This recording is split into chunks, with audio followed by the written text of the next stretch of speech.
एक आवाज जो सिर्फ धरती नहीं बल्कि समय, स्पेस और पूरी रियलिटी को तोड़ देगी। एक फरिश्ता जो अरबों सालों से बस एक हुक्म का इंतजार कर रहा है। इसराफील अलैहिस्सलाम और उनका सूर जिसके बजते ही पूरी कायनात खत्म हो जाएगी। एक फरिश्ता जिसका नाम सुनते ही पूरी कायनात का भविष्य याद आ जाता है।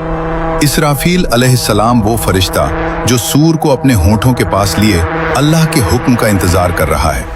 हदीसों में आता है कि इसराफील अलैहिस्सलाम की नजर अर्श की तरफ है और वो उस पल का इंतजार कर रहे हैं जब अल्लाह हुक्म देंगे और फिर एक आवाज, ऐसी आवाज जिसके बाद न सन्नाटा बचेगा, न समय, न ये दुनिया। कहते हैं जिस दिन सूर फूंका जाएगा उस दिन न सिर्फ धरती बल्कि पूरी कायनात कांप उठेगी। कुरान कहता है और सूर फूंका जाएगा तो जो आसमानों और जमीन में है सब बेहोश हो जाएंगे। सूरह अज़्ज़ुमर 39-68। लेकिन सवाल यह है, इसराफील अलैहिस्सलाम का सूर आखिर है क्या? एक हॉर्न, एक कॉस्मिक फ्रीक्वेंसी, या ऐसी कंपन जो मैटर, स्पेस, टाइम और रियलिटी को तोड़ दे?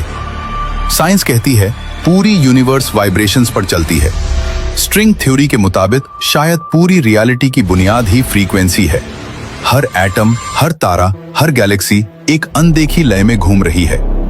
कुरान 1400 साल पहले कह चुका था, जब आसमान फट जाएगा, जब सितारे बिखर जाएंगे, जब पहाड़ उड़ाए जाएंगे।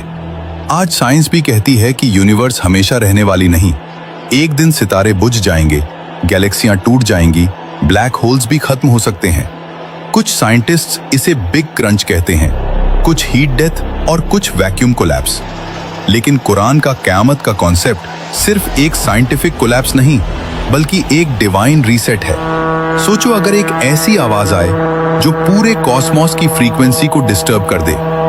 Stars explode, black holes unstable हो जाएं, स्पेस टाइम क्रैक करने लगे, डायमेंशंस फोल्ड होने लगे, फिजिक्स के लॉज फेल हो जाएं और फिर न टेक्नोलॉजी काम आए, न पैसा, न पावर, सिर्फ डीड्स, सिर्फ सच, सिर्फ अल्लाह का हुक्म।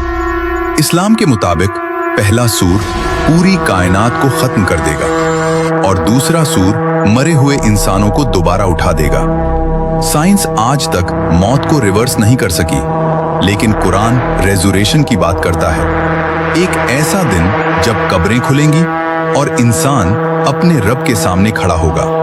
न कोई फिल्टर, न कोई फेक इमेज, न कोई स्टेटस, सिर्फ रियलिटी।